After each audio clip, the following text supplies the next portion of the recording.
सह वीर्यं करवावहै तेजस्विनावधीतमस्तु मा विद्विषावहै। Om Shanti Shanti Shanti. Welcome back. I don't know if Shilpa is here, but if you can make Sumaji the co-host, that will be Namaste. nice. It is done. It's already. Oh, super. So there are a few questions, and probably I'll take that up first and then resume with the seventh chapter. And we'll wrap up the seventh chapter today and also probably look at the kind of overview of the seventh chapter. Then from the next session, we can begin with the eighth. The questions were not related to. Actually, I'll do one thing. The questions are not related to the seventh chapter, what we have done in the yesterday's session specifically. So there are more general questions. So I think I'll take this up after I finish the seventh chapter today, and before I get into the summary, we can discuss some of these questions, and then I'll get into the summary. Okay, let me share the screen.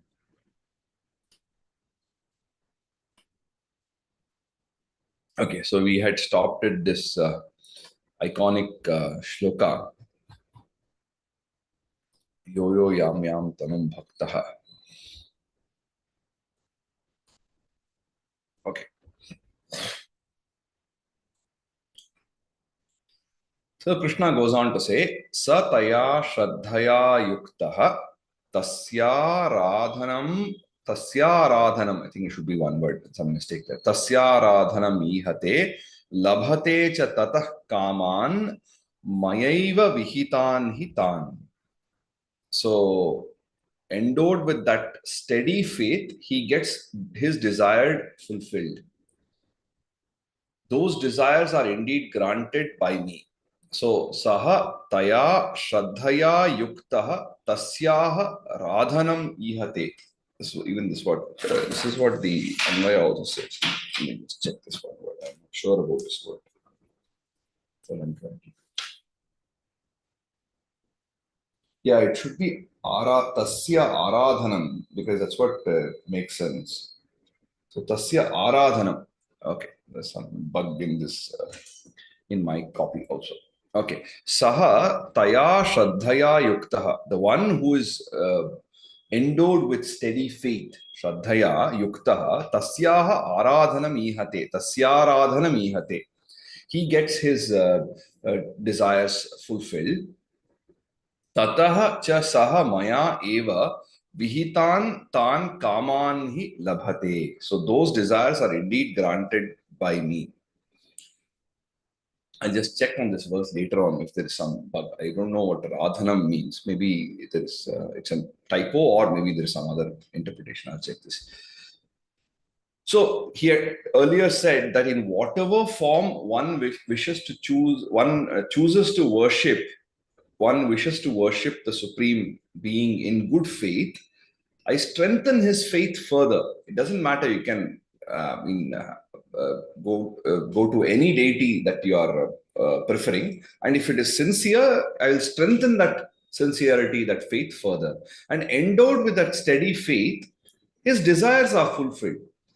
But those desires are indeed granted by me, he says. In the sense, one way of looking at it is as Krishna as the Supreme God who's granting the wishes. Also, Krishna as Brahman, as the indication of Brahman.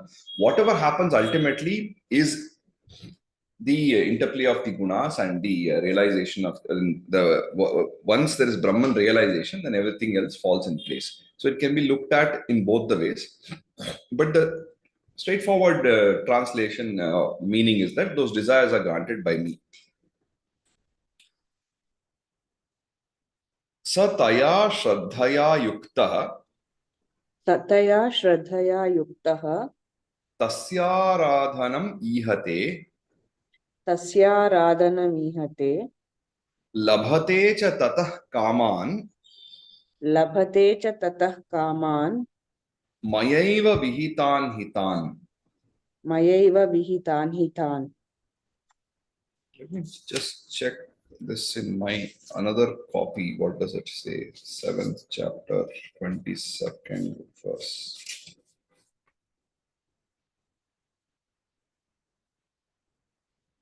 Tasya Radhanam it is. Tasya Aradhanam. Correct. That's what I thought. Okay. Then he says, Antavattu phalam tesham tad bhavatyalpamedhasam devan devayajo yanti madbhaktaha yanti mamapi.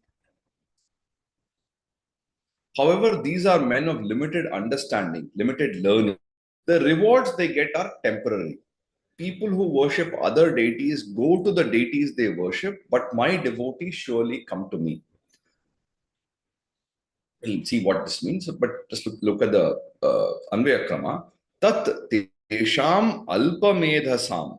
They are of limited understanding, limited intelligence, limited abilities. Tesham phalam tu antavanta bhavati. Antavanta is something which has an end. Anta is end, and antavat is something which has an end. And phalam that they get, the rewards, the fruits of their labor, the rewards that they get have an end. That means they are temporary. Deva yajaha devan yanti. People who worship a certain deity attain that deity. Mad bhaktaha api mam yanti. My devotees come to me. They reach me. Now, the way of looking at this shloka, I feel, is that there is the idea of a single Brahman in Sanatana Dharma. That means all pervading being. And there is this idea of multiple deities. Each deity stands for certain ideals, right? And we are trying to invoke that ideal in us, and therefore we worship the deity. So, if we take, let's say, a deity like Hanuman, Hanuman is a symbol of selflessness and courage and strength. So, therefore, people who are more aligned to that, who hold those things as ideals, they worship Hanuman. Similarly, if we take, let us say, Agni, Agni is a symbol of brightness and radiance. And so people, some of them who have that as the focus, they worship Agni. Indra is the one who gives rains, and he's having this grandeur and so on. So somebody who desires that, especially the kings used to propitiate Indra. So like this, each of the different deities, whether it is Varuna or Rama, or Krishna, or Shiva, each of them represents certain ideal, and we try to uh, emulate that in our life. So therefore, we hold this deity as the supreme one. Whereas Brahman is all pervasive. Where people who worship a particular deity are trying to attain that state of being, right? We become what we think we will become. We become what we work towards becoming. So if somebody is working and propitiating a certain deity, they will ultimately, the best that they can do is reach that state of being. But whereas those who propitiate the Brahman, those who meditate on the Atman, the supreme self, they attain that highest state. So all these other deities have their own limitations, have their own framework. So limitation is not some in the meaning of a shortcoming. They have their own framework. They have their own allocations. Whereas Brahman is all pervasive. So therefore, people who worship the Brahman will attain that highest level. That's what he's trying to say. Antavattu phalam tesham. Antavattu phalam tesham. Tad bhavatyalpamedhasam. Tad bhavatyalpamedhasam. Devan devayajo yanti. Devan devayajo yanti. Madbhakta yanti mamapi. Madbhakta yanti mamapi. Then he says, Avyaktam vyaktimapannam manyante mam abuddhayah param bhavam ajananto mamavyayam anuttamam.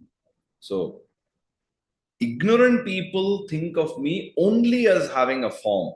They are unaware of my mysterious higher existence, which is eternal and incomparable.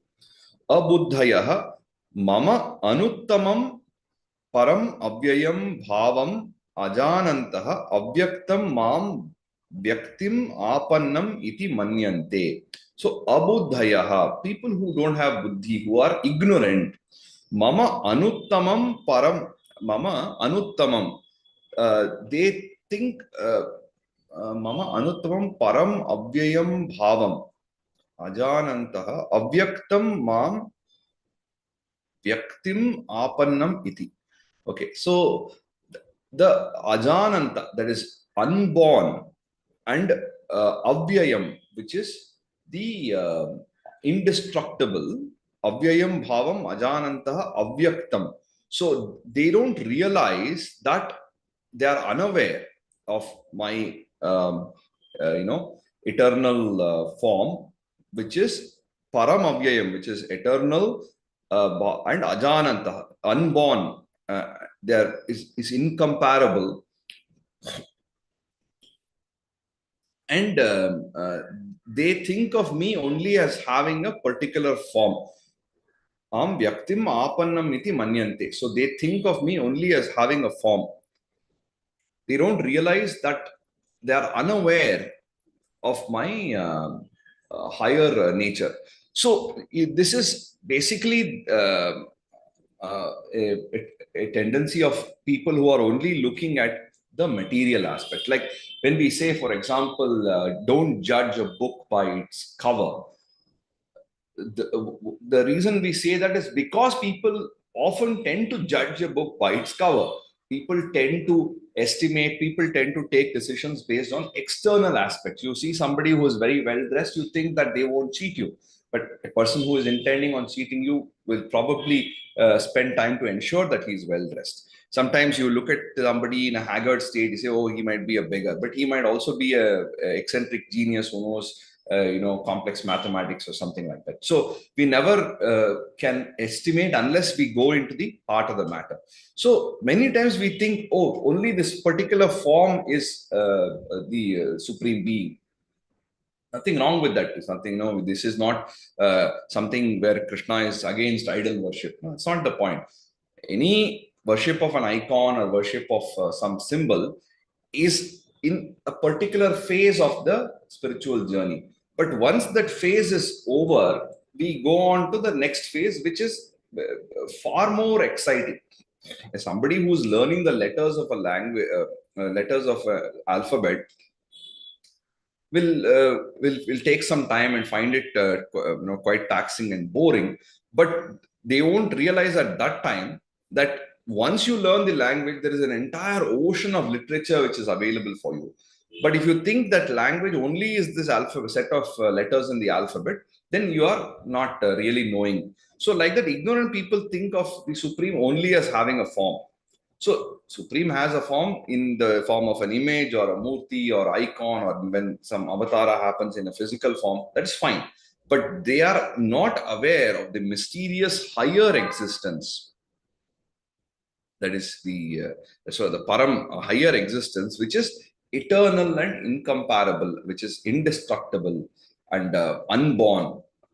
So this basically talks about being too focused on the physical and material part of devotion, not upgrading oneself over time. Now, initially, yes, you have to understand the physical aspect of it, but you have to slowly go beyond that. So, avyaktam vyaktimapannam. Avyaktam vyaktimapannam. Manyante mam abuddhayah. Manyante mam abuddhayah. Param bhavam ajananto. Param bhavam ajananto. Mam avyayam anuttamam. Mamavyayam anuttamam. Sorry, mama avyayam anuttamam. Yeah, so anuttamam is incomparable. Okay, I was not sure about that. So incomparable, peerless. Avyayam is indestructible. And he says, well, it's not so straightforward as well, right? Naham prakashah sarvasya yogamaya samavritah mudhoyam nabhijanati Loko mamajam avyayam. So, hidden by my own yoga maya, my glory is not revealed to all. The deluded ones do not know me as the unborn and the unending. So, yoga maya samavrita. So, enveloped by Yoga Maya or hidden by Yoga Maya, Samavritaha, something which is covered on all sides by Yoga Maya. So, hidden by my Yoga Maya, Aham, I, Sarvasya Prakashaha Nasmi. I'm not visible. Prakasha is light, but my existence is not visible. My glory, the radiance is not visible to everybody. Ayam Moodaha Lokaha Ajam Avyayam Mam na Abhijanati. So this is not known in the world of the deluded. Moodha is deluded, ignorant. So Moodaha Lokaha, in the world among the people who are deluded, they don't know me. Na abhijanati. They don't know me as Ajam and Avyayam. Aja is unborn, Avyaya is unending or indestructible. So Naham Prakashaha Sarvasya Naham prakashah sarvasya Yoga Maya Samavritaha yoga maya samavrutah Moodhoyam Nabhijanati mudhoyam nabhijanati Loko Mam Ajam Avyayam. loko mamajam avyayam. And this is Vedaham Samatitani Vartamanani Charjuna Bhavishyani cha Bhutani Mam tu Vedana Kaschana. So Arjuna, I know all the beings of the past, present, and future, but nobody knows me. Arjuna, Aham Samatitani cha Vartamanani cha Bhavishyani cha Bhutani Veda. So all the beings, excuse me. So Vartamana, present, Bhavishya, future, Bhuta is Bhutani. Here Bhutani is all the beings. So Samatitani is what has already elapsed. Samatitani, Vartamanani, present, and Bhavishyani, cha Bhutani. Of all the beings, I know their past, present, and future. Kaschana mam tu na veda, whereas nobody knows me. Now, the way of looking at this verse possibly is that when you look at the Brahman, supreme being, also not just all pervading, but also all knowing. The way we have defined the Brahman is all knowing. And therefore, the past, present, and future of all the beings is known by the Brahman, but nobody knows the Brahman. In the sense, again, we should not take this as not a single person knows me, because enough and more assurances are there. If you do this, if you work on this, if you meditate, you will realize. But this must be seen in conjunction with the third shloka, what we saw of this same chapter. Manushyanam sahasreshu kaschid yatati siddhaye yatatam api siddhanam kaschin mam vetti tatvataha. Out of thousands of people, hardly a few will be seeking perfection, trying to reach that highest level. And among the many people who are trying to reach the highest level, hardly one or two will ultimately realize the supreme. So here, what he says, nobody knows me. There is hardly anybody who knows me. It is better to understand it in that sense. So Vedaham Samatitani Vedaham samatitani Vartamanani Charjuna vartamanani charjuna Bhavishyani cha Bhutani bhavishyani cha bhutani Mam tu Vedana Kaschana. mantu vedana kaschana. Then he says, Ichha Dvesha Samuthena Dvandva Mohena Bharata Sarva Bhutani Sammoham Sarge Yanti Parantapa. So all beings are born ignorant due to the illusion caused by duality arising from love and hate.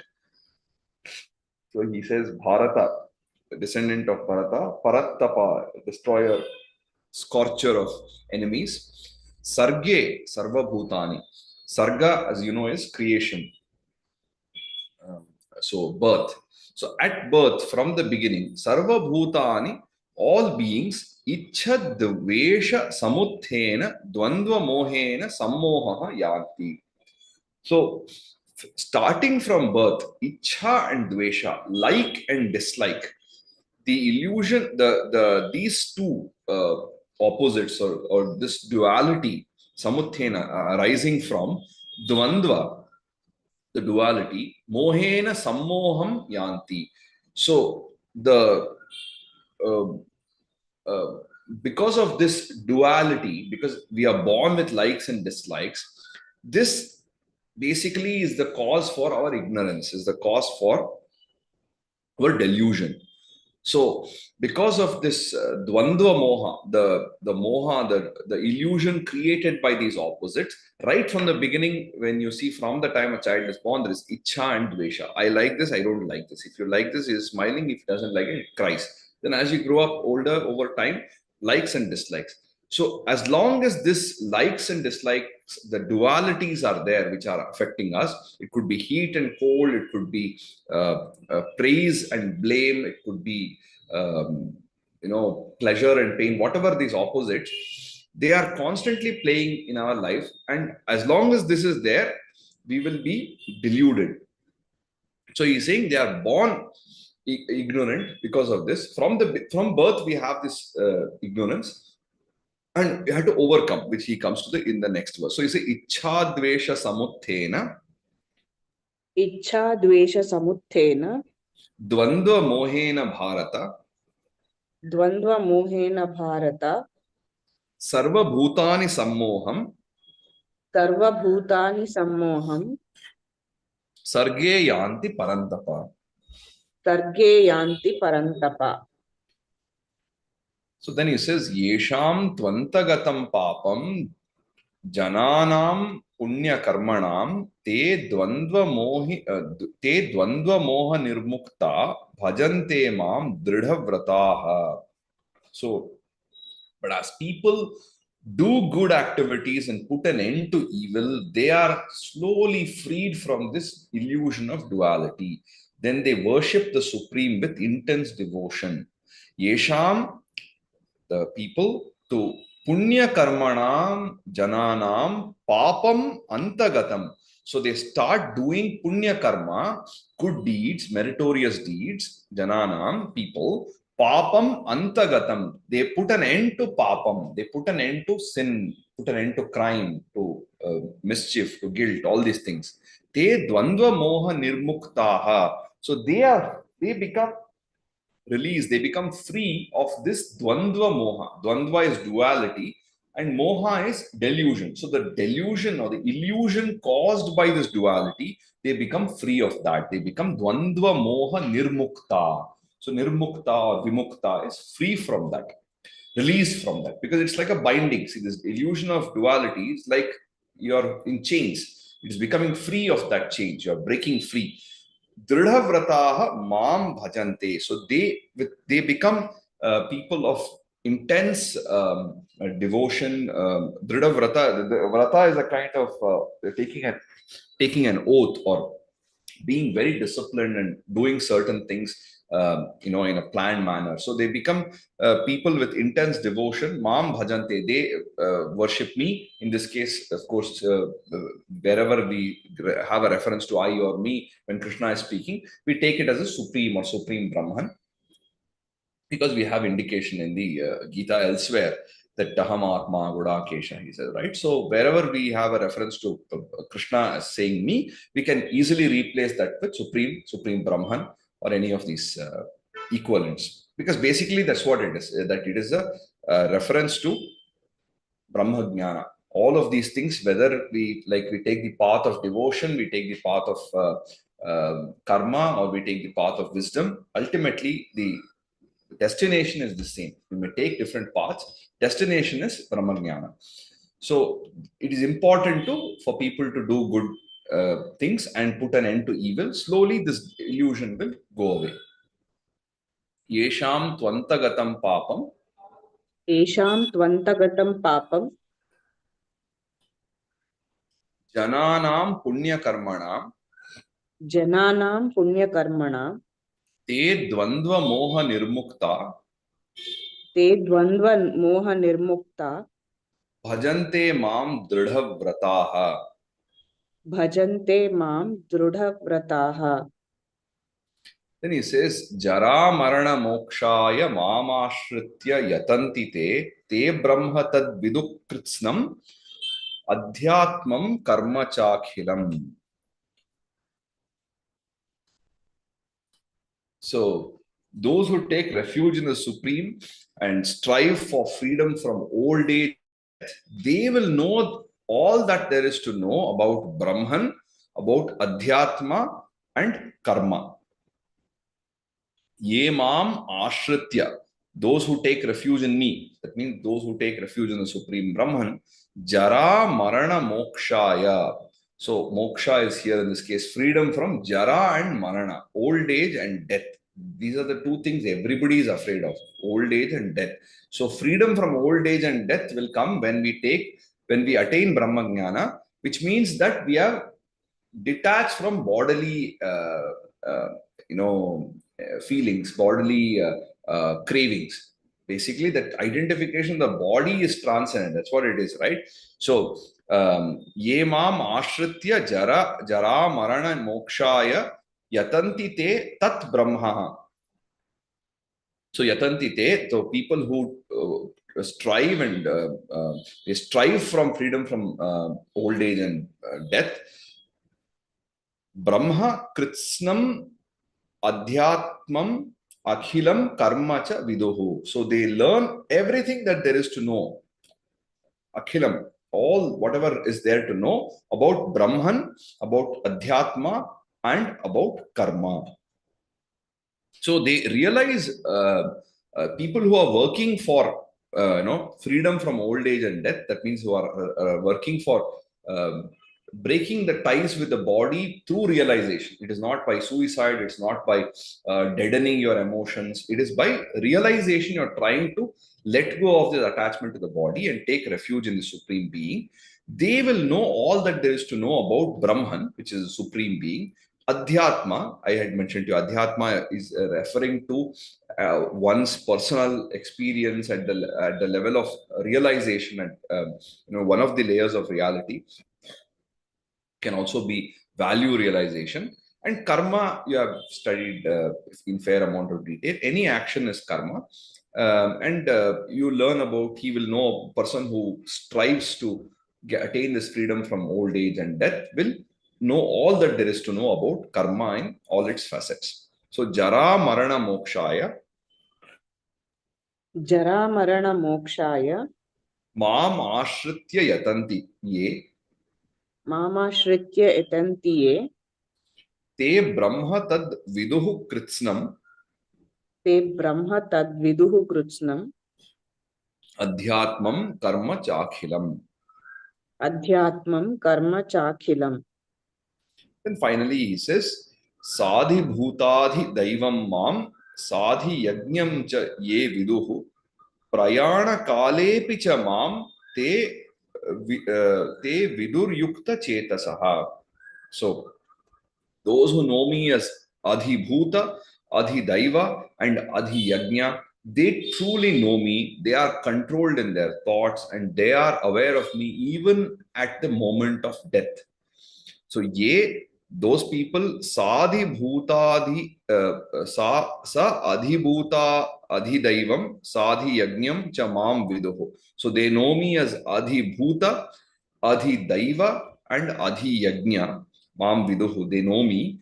Te yukta chetasaha, they are people who are controlled in their thoughts. Yukta, their body mind is connected. They are controlled in their mental scape. Chitta, from chitta comes chetas. So yukta chetasaha prayana kale api cha mam viduhu. Prayana kale means during the moment of travel. Prayana means travel, but in this case, prayana kala means at the final, ultimate, what is the ultimate journey? It is the Mahaprasthana, which is the ultimate travel to the place beyond life, beyond death. So that other place or the after, hereafter, whatever we call it. So even at the moment of death, they are aware. So a person who has realized this ultimate truth about Brahman, who has realized Brahman, they are controlled in their thoughts and they are aware of the highest even at the moment of death.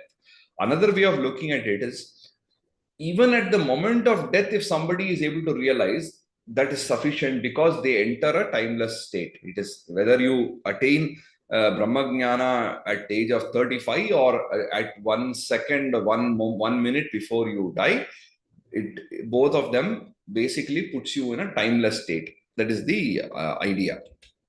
So, Sadhi Bhutadhi Daivam Mam. Sadhi Bhutadi Daivam Mam. So here there's a mistake. It should be, this is one word in the first. Sadhi Bhutadi Daivam Mam. Sadhi Yajnam Cha Ye Viduhu. Sadhi Yagnam Cha E Viduhu. Prayana Kale Pichamam. Prayana Kale Pichamam. Te Vidur Yukta Chetasaha. Te Vidur Yukta Chetasaha. There you go. Thank you so much, Smarty. So with this, we come to the end of the 7th chapter. So it's a small chapter, but it has a lot of very interesting elements. So before I go to the summary of the 7th chapter, I'll just take up a couple of questions that were sent to me. I don't know if I can answer all of them, but at least I'll indicate some of this and maybe respond in little greater detail by email. Okay, so there's one, I think I don't have the number, but I think the name was Susie. She had sent a thing on WhatsApp.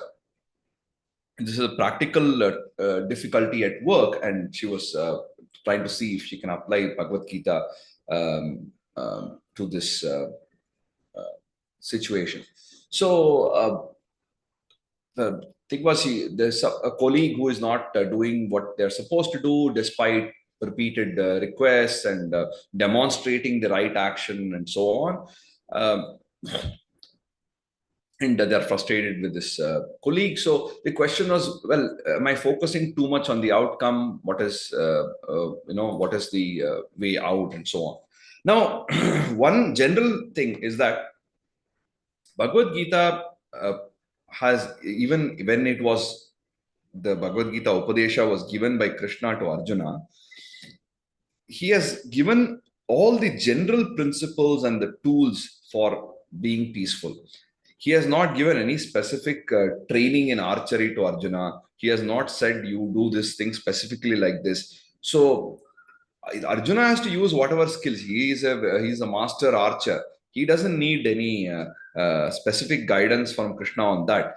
But what he really needs is the general principles. Similarly, in our own day-to-day lives, when we try to apply Bhagavad Gita, it is very difficult for another person to tell you this is the next step. Well, they can give some suggestions, but really we have to try to understand this and apply it to our own unique situation. Because now, for example, when we say colleague is doing such and such a thing, I'm not able to impress upon the fact that this is not what you should be doing. You should take another path. You are being inefficient. I'm having to do your work, whatever be the situation. The unique dynamic that exists between the different people at work, the unique situation in which the particular company or office is at, all these factors will determine what will be one's appropriate way of looking at it. But definitely, I think if the focus can be brought from an outcome or an expectation to process, then it will be better to reduce the stress and difficulties.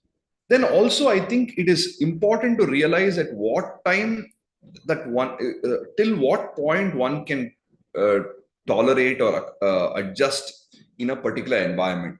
Sometimes we just, there is this very nice advertisement I remember seeing many years ago about the global warming. So there's this, it's whether you are a global warming supporter or a naysayer, that's not the point here. But there was this advertisement where they have a bowl of water and they put a frog and they heat that water slowly.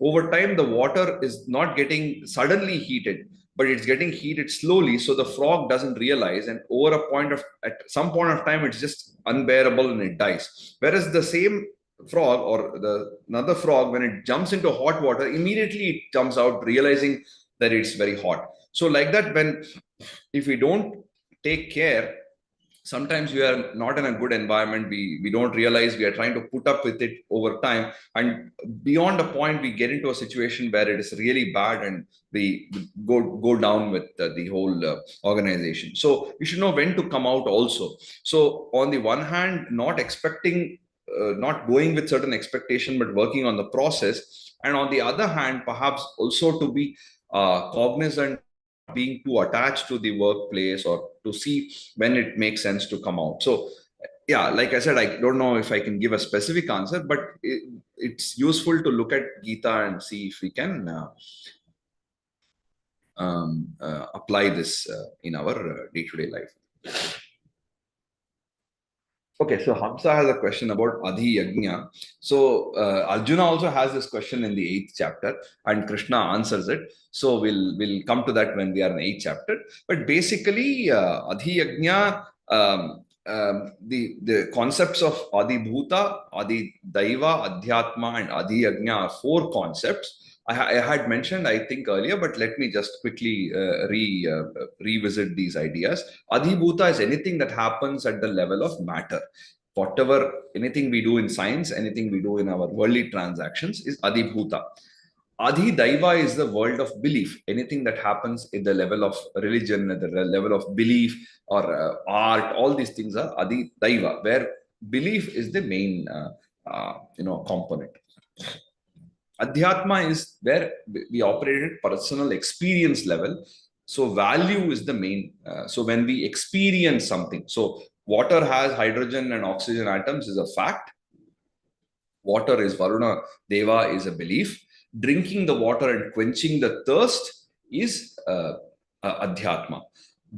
Adhi Yajna is a ritual that helps us connect the Adhibhuta with the Adhidaiva, the Adhidaiva with the Adhyatma. So a ritual of, when we do some Udaka Shanti or some kind of ritual like that, it is respect for water. So the reverence that we have, we have. So for example, when we say the sun is whatever made up of helium and hydrogen, everything, that is Adhibhuta.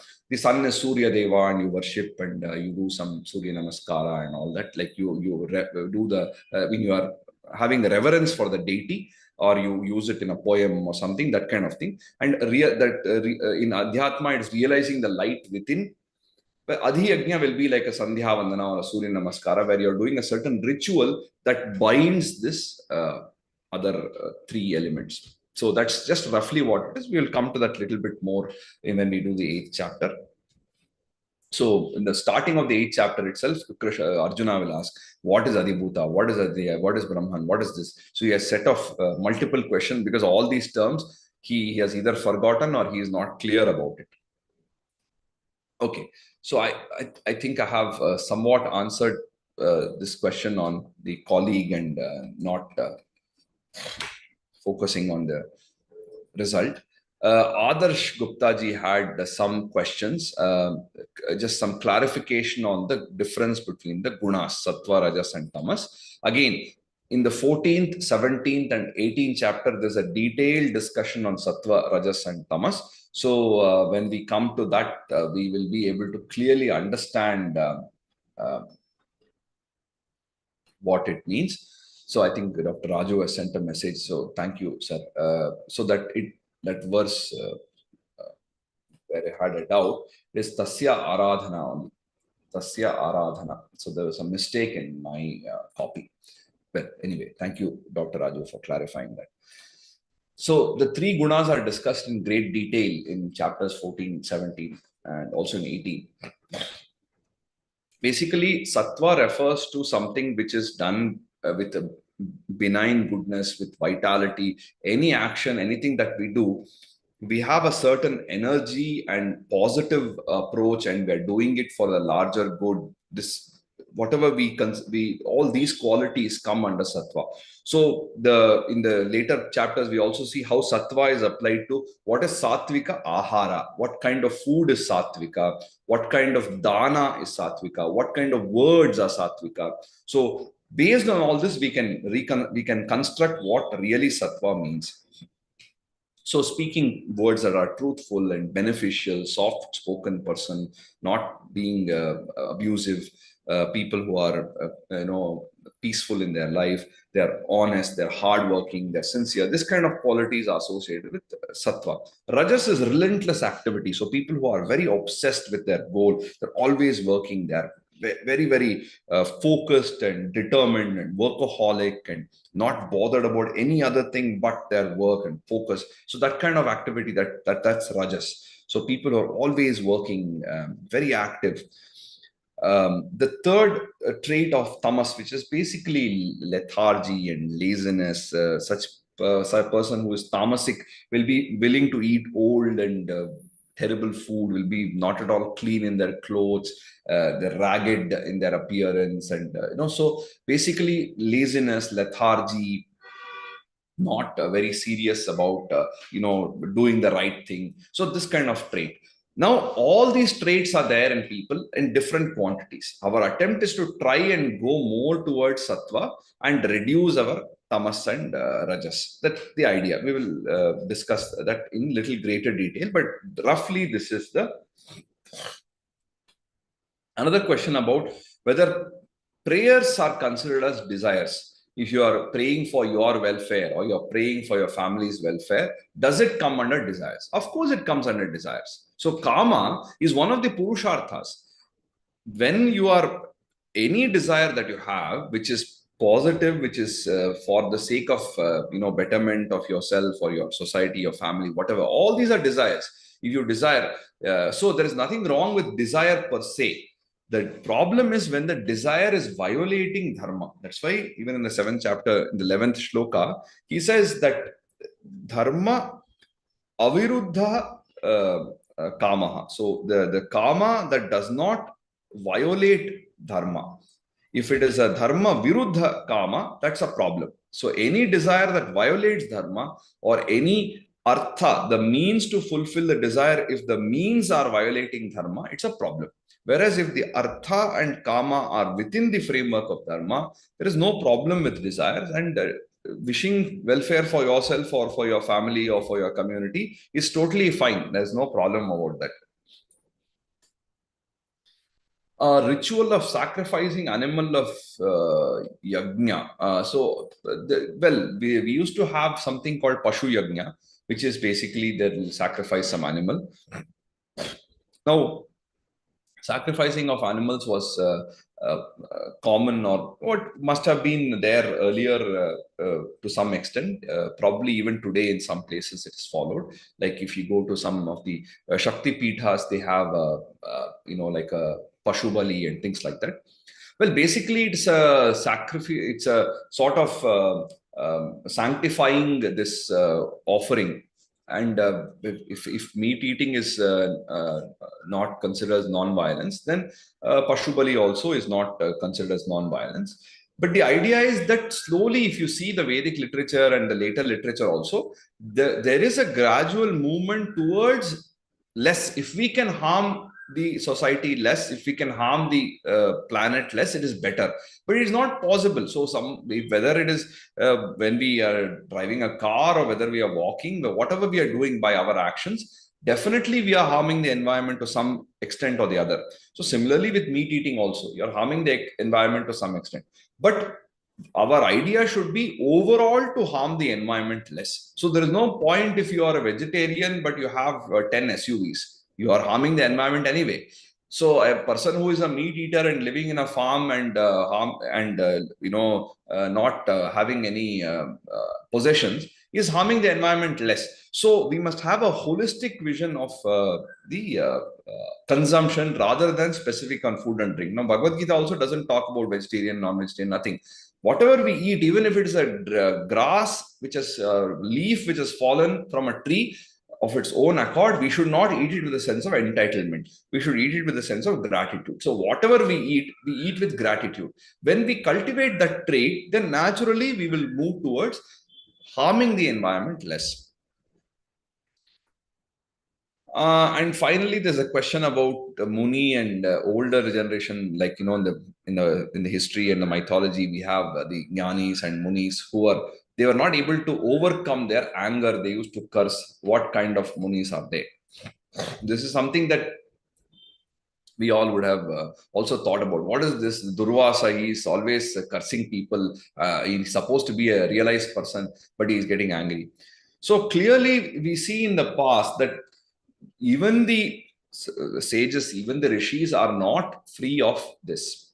So when we look at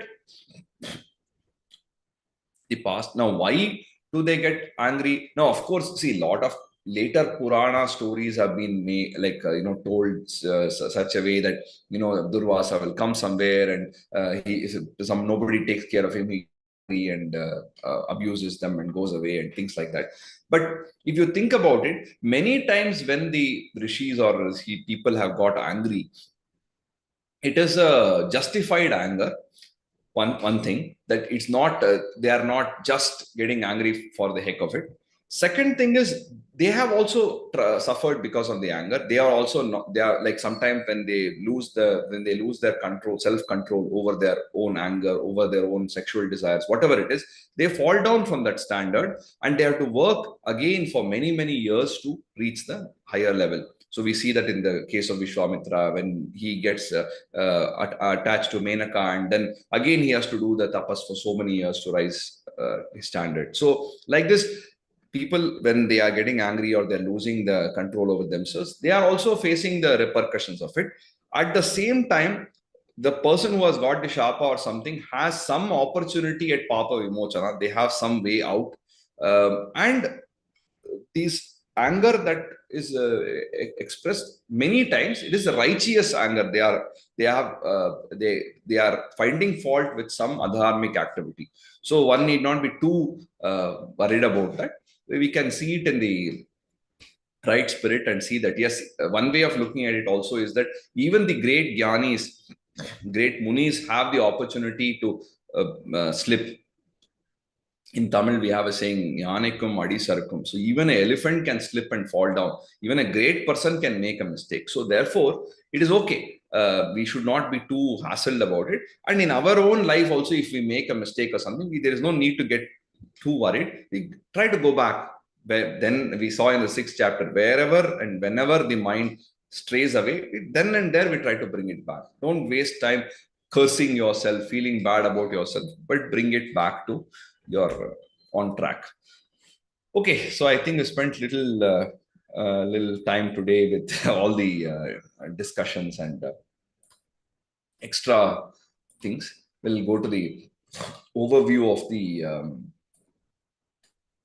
7th chapter. Of course, it's a short adhyaya, and I'm sure you remember most of what is there. But let's look at a couple of common important themes. So in the initial part,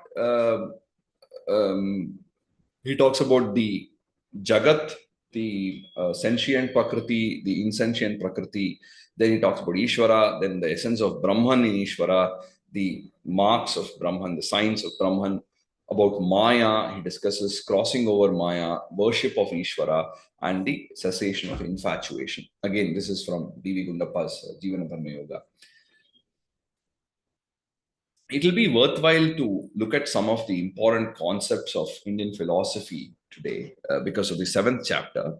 Any school of philosophy, okay, in the world, whether it is based on a religious ideology, like in the case of the Judeo-Christian Islamic tradition, or if it is like the Greco-Roman tradition, or if you take the Eastern traditions like Taoism, Confucianism, any school of religion or philosophy. Then later we have Western philosophy, the people like Sartre, we have Spinoza, Schopenhauer, so many people. If you look at the story of philosophy. Will Durant has written also a book on that, Western philosophy. Any school of philosophy basically should have the answers, should have a discussion about 5 ideas: Jiva, Jagat, Ishvara, Bandha, and Moksha.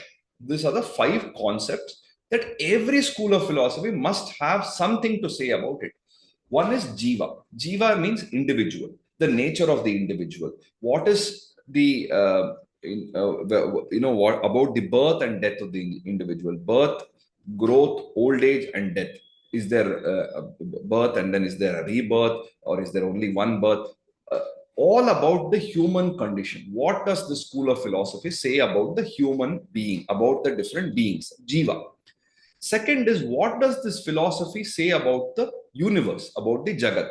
Is the Jagat, like in the case of in Sanatana Dharma, Jagat is seen as a playground of the Brahman. It is a manifestation. It is all pervaded by Brahman. Jagat and Jiva pervaded by Brahman. So, like this, about the universe. Jagat is the universe. Then third is Ishvara, which is a supreme being. There must be some idea, some notion about a supreme being. What does it say? Okay, some school of philosophy may say there is no supreme being, like the Jaina school is an atheistic school. So they say there is no supreme being.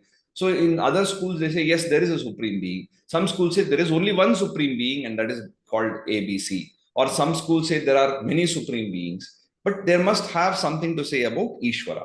Then Bandha. What are the things that bind Jiva to Jagat?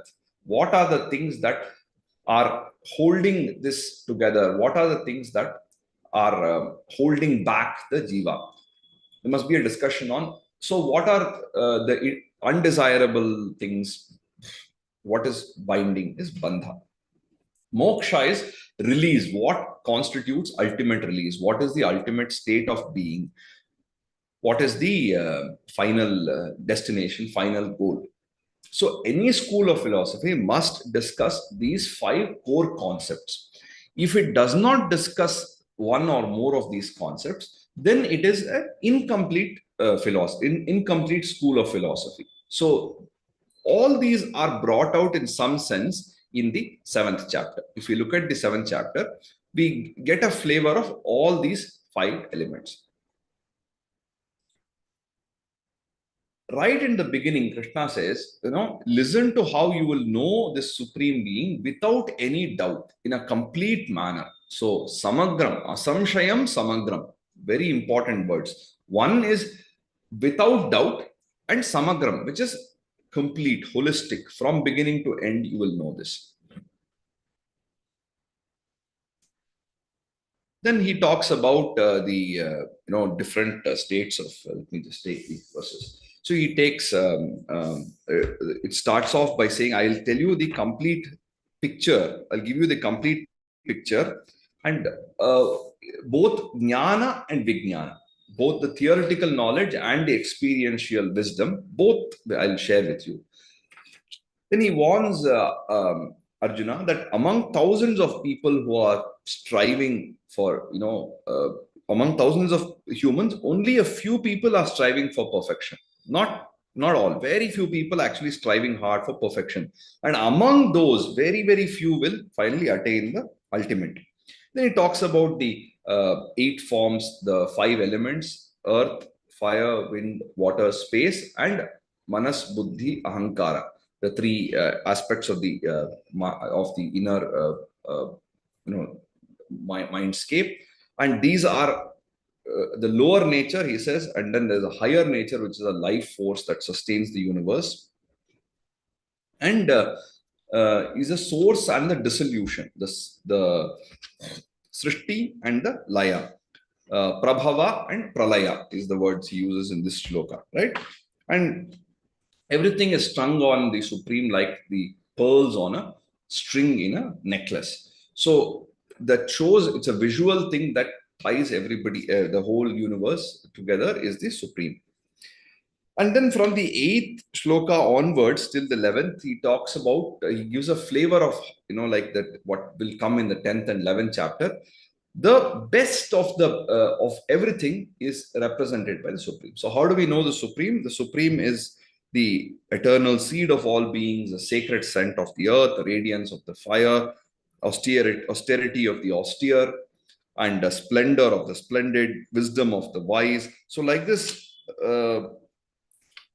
in every stage. So, Om in the Vedas, Paurusha, manliness or courage in human beings, sound in space, like this, different things.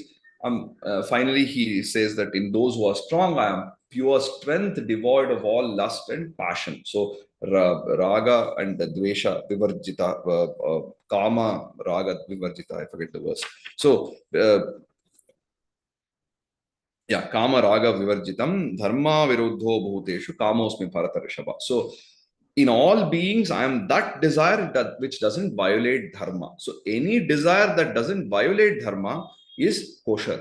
It's fine. No problem. It is only when Kama violates Dharma, it becomes the Kama of the Arishad Varga. Remember, I told you there are 6 enemies of man: Kama, Krodha, Lobha, Mada, Moha, and Matsarya. That is the karma which is violating dharma. The desires that doesn't violate dharma is one of the objectives of life. Then he talks about how the whole world is governed by the interplay of the 3 gunas, sattva, rajas, and tamas.